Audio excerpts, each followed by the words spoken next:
Okey, apa lagi kita ada? Okey, itu bahagian 1.5 aplikasi fungsi kuadratik. Okey, cuma suka saya nak ingatkan, walaupun di sini kita menyebut mengenai fungsi kuadratik yang berbentuk apa ni? Fungsi kuadratik, fungsi jumlah hasil yang berbentuk kuadratik, tetapi itu tidak bermakna kalau kita bercerita pasal fungsi kuadratik, hanya ada jumlah hasil saja. Hanya ada kelok jumlah hasil saja. Dia tidak semestinya. Fungsi permintaan, fungsi jumlah, fungsi penawaran, fungsi jumlah hasil, fungsi keuntungan tadi yang contoh tadi, dan juga semua fungsi-fungsi yang lain dalam ekonomi yang boleh kita terjemahkan dalam fungsi matematik, dia boleh berbentuk linear ataupun bukan linear. Kalau dia linear seperti Y sama dengan MX campur C. Kalau bukan linear, salah satu yang bukan linear ialah fungsi kuadratik yang ini. Jadi fungsi-fungsi dalam teori dalam ekonomi boleh kita terjemahkan dia sama ada dalam bentuk linear ataupun tak linear. Begitu juga bagi fungsi jumlah hasil, fungsi keuntungan, dia boleh berbentuk linear dan dia tidak semestinya berbentuk kuadratik.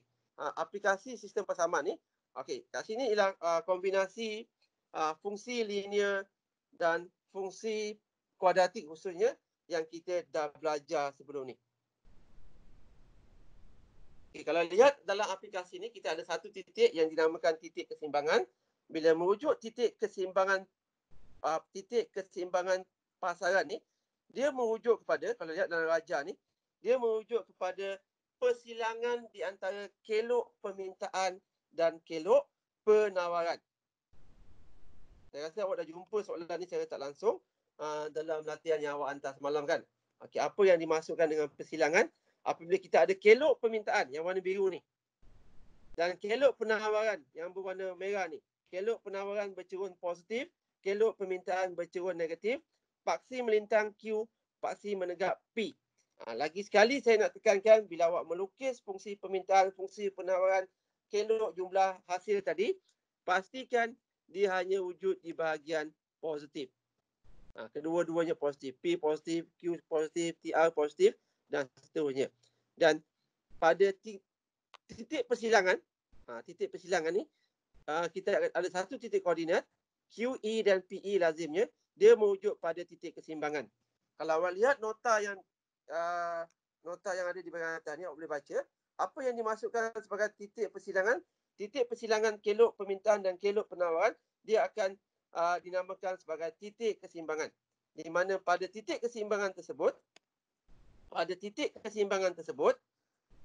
kalau kita, selalunya kalau kuliah saya secara face to face ni, saya akan cerita detail ni. Saya boleh bagi contoh banyak, tapi dalam kelas online ni dia terhad sikit. Saya awak baca nota ni secara detail, iaitu apa yang saya, poin pentingnya, bila merujuk titik keseimbangan, bermaksud kelok permintaan bersilang dengan kelok penawaran. Pada titik persilangan tersebut, iaitu pada titik persilangan tersebut, pada tingkat harga keseimbangan, PE ni. PE ni nanti kita boleh kira berapa ni. Pada tingkat harga keseimbangan ni, kita ada QE. QE ni apa? QE ni akan menjadi kuantiti keseimbangan. Iaitu di mana pada tingkat harga keseimbangan PE, kuantiti yang diminta, selalunya akan ditulis sebagai QD, kuantiti yang diminta, sama dengan kuantiti yang ditawarkan, QS. Saya ulang lagi sekali, pada tingkat harga keseimbangan PE, kuantiti yang diminta sama dengan kuantiti yang ditawarkan. Itu dia merujuk kepada keseimbangan dalam sesuatu pasaran, ataupun dia merujuk kepada titik keseimbangan. Dia lebih dikenali sebagai titik keseimbangan. Jadi bila disebut sebagai titik keseimbangan, apabila fungsi titik keseimbangan merujuk kepada satu titik di mana kelok permintaan bersilang dengan kelok penawaran. Apa yang berlaku pada titik persilangan tersebut? Apa maksud titik persilangan tersebut? Pada titik persilangan tersebut, kuantiti permintaan sama dengan kuantiti penawaran. Pada titik persilangan tersebut, ada satu tingkat harga di mana pengguna akan membeli kuantiti yang sama yang ditawarkan oleh penjual. Okey, penjual nak jual 10, pengguna pun nak beli 10. Pada harga berapa? Mungkin pada harga RM20, RM30. Okey, jadi maksudnya apa saja yang ditawarkan akan dibeli oleh pengguna. Pengguna nak 100, pengeluar sanggup jual 100. Itu maksud kuantiti keseimbangan. Okey, maksudnya, dan ini juga bermakna titik-titik lain selain daripada titik persilangan tersebut. Okey, katalah kalau saya katakan titik keseimbangan tadi, katalah sini titik E. Okey, katalah titik-titik yang lain. Katalah titik A, saya ada titik B. Jadi selain daripada itu, titik tersebut bukan merupakan titik keseimbangan. Okey, itu dimasukkan sebagai titik keseimbangan. Okey, so macam mana kita nak kira? Macam mana kita nak ukur? Ada beberapa contoh. Dapatkan titik keseimbangan. Contoh 1.49. Tapi saya nak pergi bahagian contoh yang ini. Contoh 1.5. 1.49 ni saya tinggalkan untuk awak. Untuk awak untuk ulang kaji nanti. Okey, jangan 1.5 ni dia lagi kompleks sikit. Tapi banyak perkara yang awak boleh tahu. Okay, lihat bahagian contoh 1.5 ni. Kita lihat soalan dia. Ni contoh soalan kalau dalam exam pun soalan dia lebih kurang bunyi macam ni juga. Okey, diberi persamaan permintaan dan penawaran masing-masing adalah seperti berikut. P sama dengan negatif 0.07Q campur 65 dan P sama dengan 0.08Q campur 60. Jadi kita tahu yang pertama ni ialah fungsi permintaan sebab dia bercerun negatif, dan yang kedua fungsi penawaran. Jadi kita boleh labelkan dia bercerun positif. Dapatkan titik keseimbangan sekiranya cukai sebanyak RM1.50 dikenakan ke atas pengeluar. Okey, kat sini kita ada contoh cukai seperti SST, GST dan sebagainya. Soalannya nak dapatkan titik keseimbangan sekiranya cukai sebanyak RM1.50 dikenakan ke atas pengeluar. Okey, bila cerita pasal cukai ni, dalam kelas mikro dan makroekonomi, kalau sentuh bab cukai ni ada macam-macam cara kita nak gambarkan, kita nak reflectkan cukai yang dikenakan oleh kerajaan ke atas, sama ada ke atas pengguna ataupun ke atas pengeluar. Kalau lihat dalam keadaan semasa yang awak lihat beberapa tahun lepas, kita ada GST. GST ialah cukai yang dikenakan ke atas pengguna, ke atas penggunaan. Manakala SST sebenarnya cukai yang dikenakan kepada pengeluar secara teori. Tapi dari segi amalannya, semua cukai walaupun dikenakan kepada pengeluar, dia tetap akan sampai kepada pengguna. Okey, baik. Kalau contoh mudah ni, macam mana kita nak reflectkan ni? Cukai tersebut RM1.50 ni. Okey, kita lihat cukai itu dikenakan kepada siapa? Cukai tersebut dikenakan kepada pengeluar. Oleh kerana cukai tersebut dikenakan kepada pengeluar, bermaksud cukai tersebut memberi kesan kepada kelok S, kelok penawaran. Sebab kelok penawaran adalah mewakili pengeluar. Dan sekiranya disebut cukai tersebut dikenakan ke atas pengguna, jadi yang terkesan hanya kelok permintaan saja. Okay, dalam soalan ni adalah kepada pengeluar.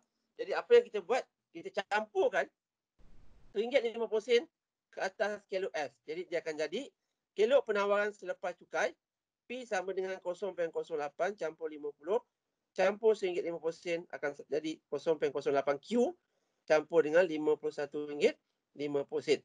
Jadi kalau kita lihat kat sini, apa kesannya kepada kelok penawaran ni?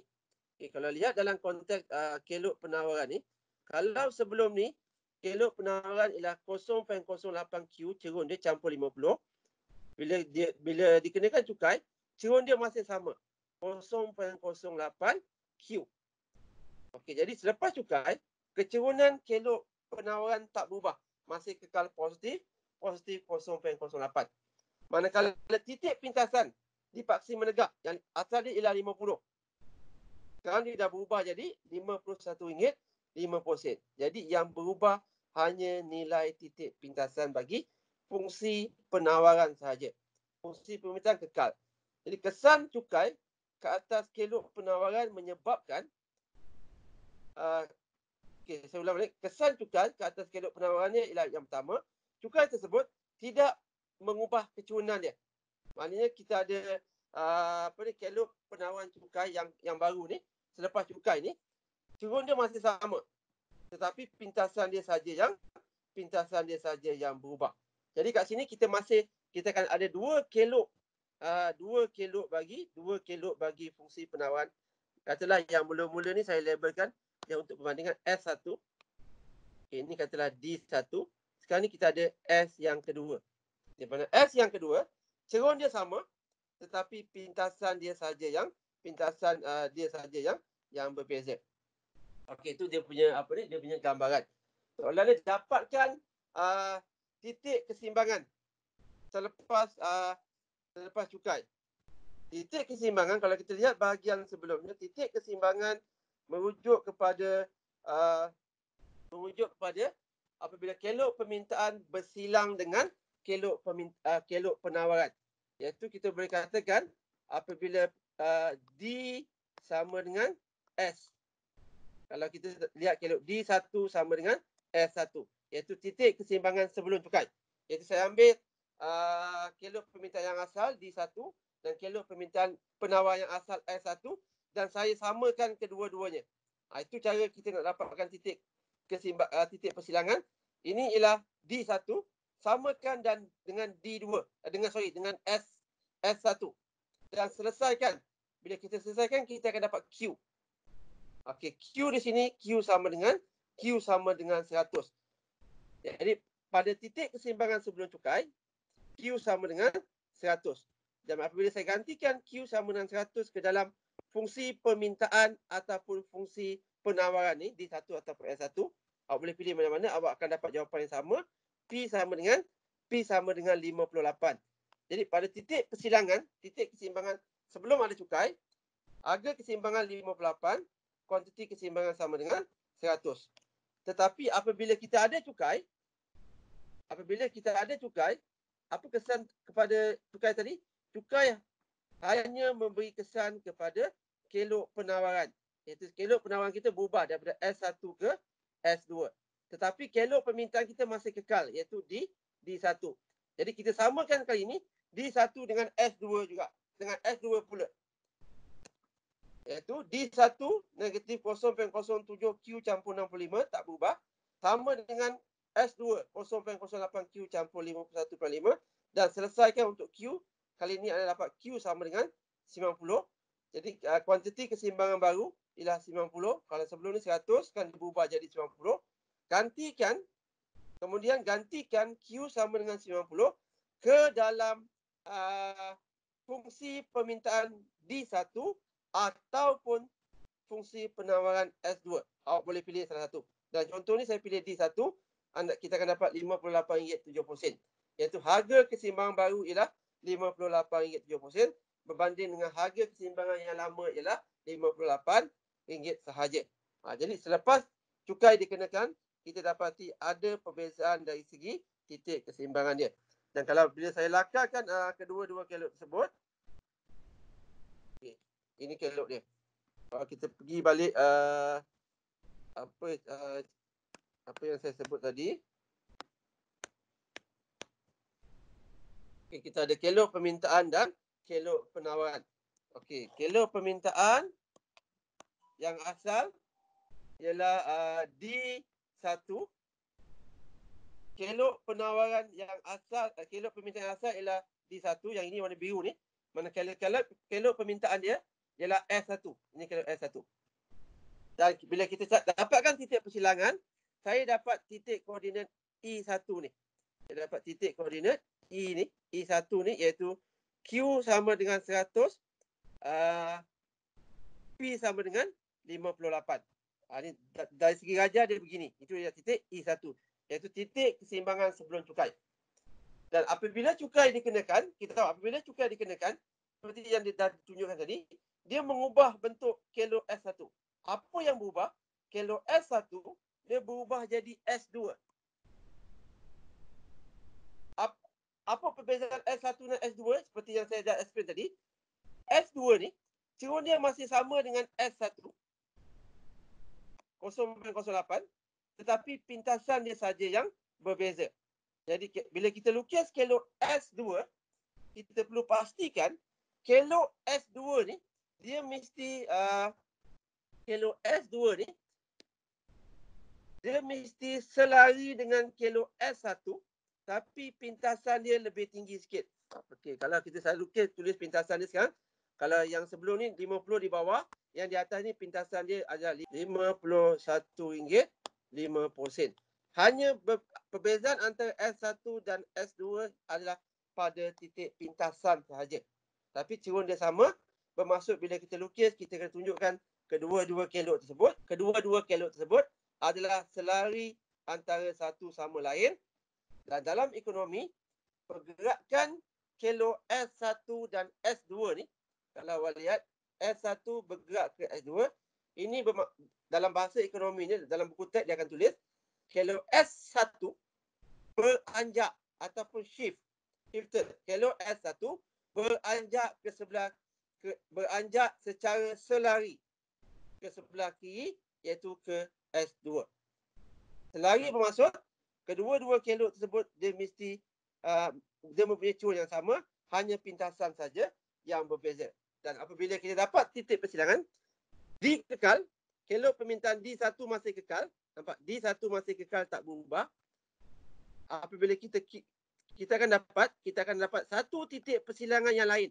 Kalau sebelum ni E1 berada di bawah, kita akan ada satu kelok penawaran E2 yang berada di sebelah atas, iaitu pada titik E2 ni, bila kita selesaikan tadi, yang kita dah selesaikan sebelum ni, iaitu harga kuantiti keseimbangan 90, harga keseimbangan RM58.70.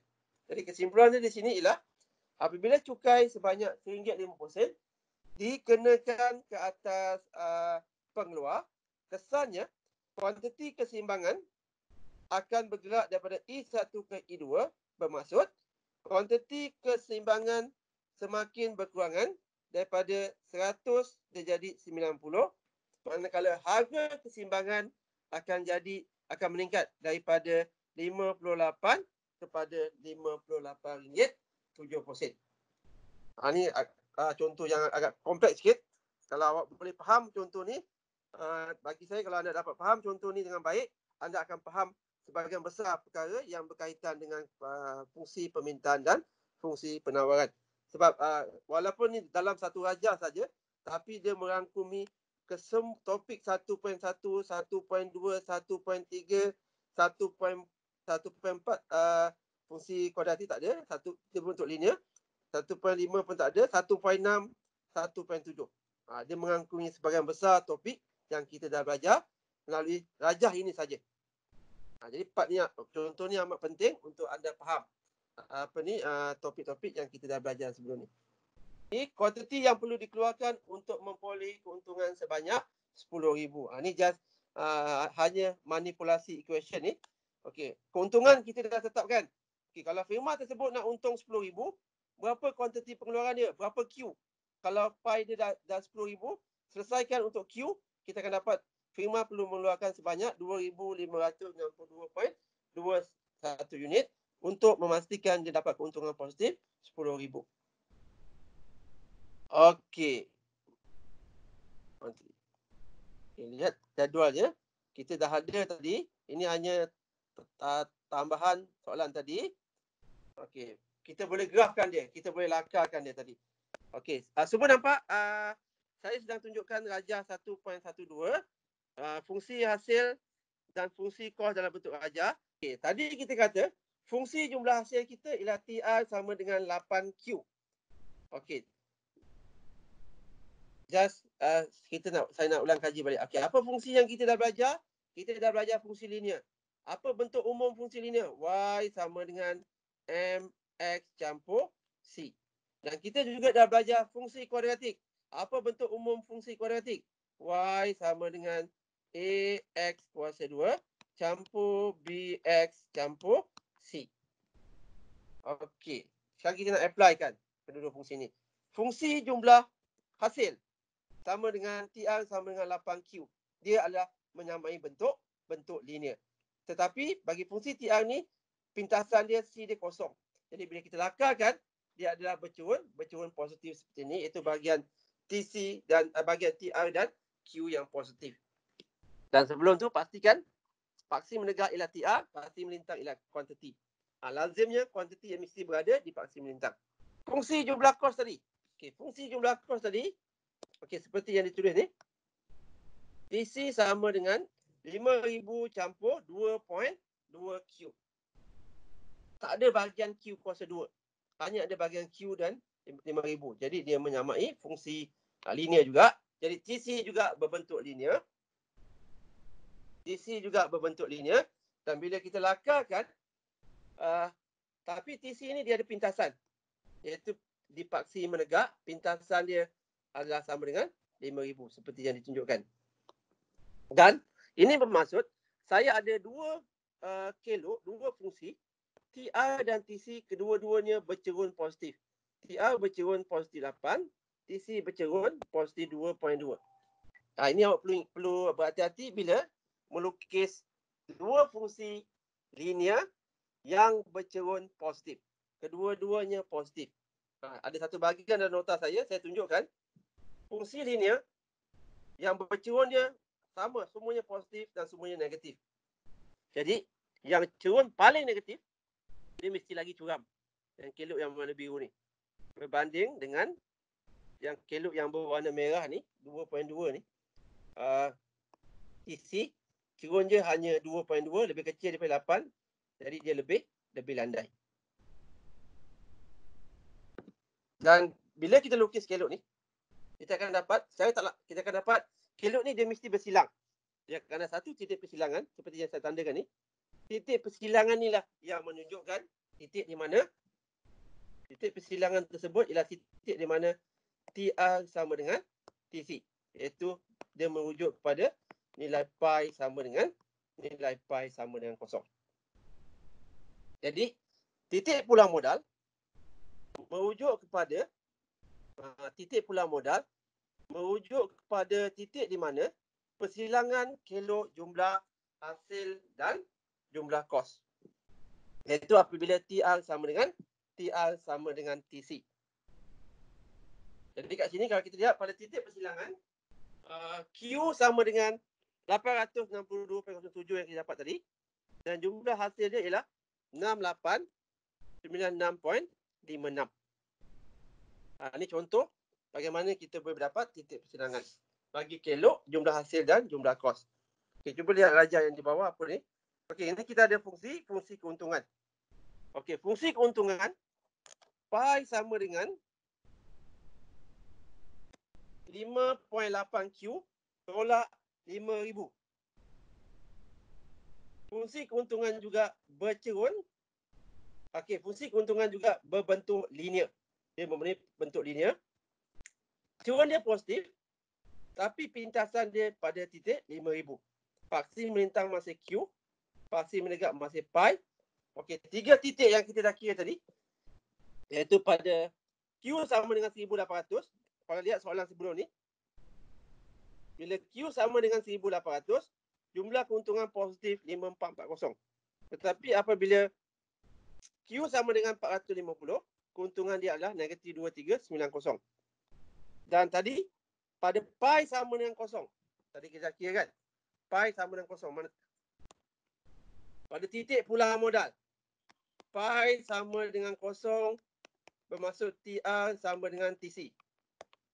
Iaitu pada Q sama dengan 862.07. Okay, kalau rajah yang sama macam rajah yang di atas ni.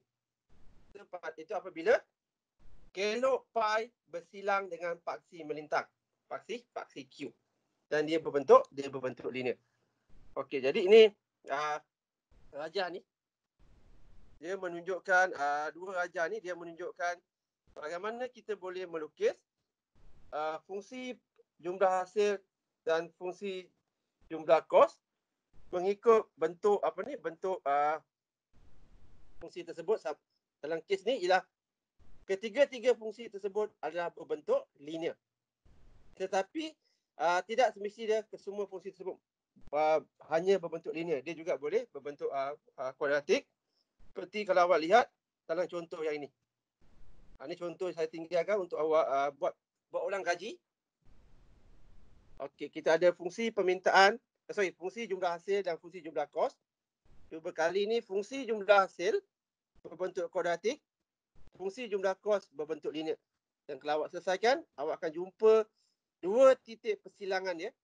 2 titik di mana keuntungan sama dengan kosong.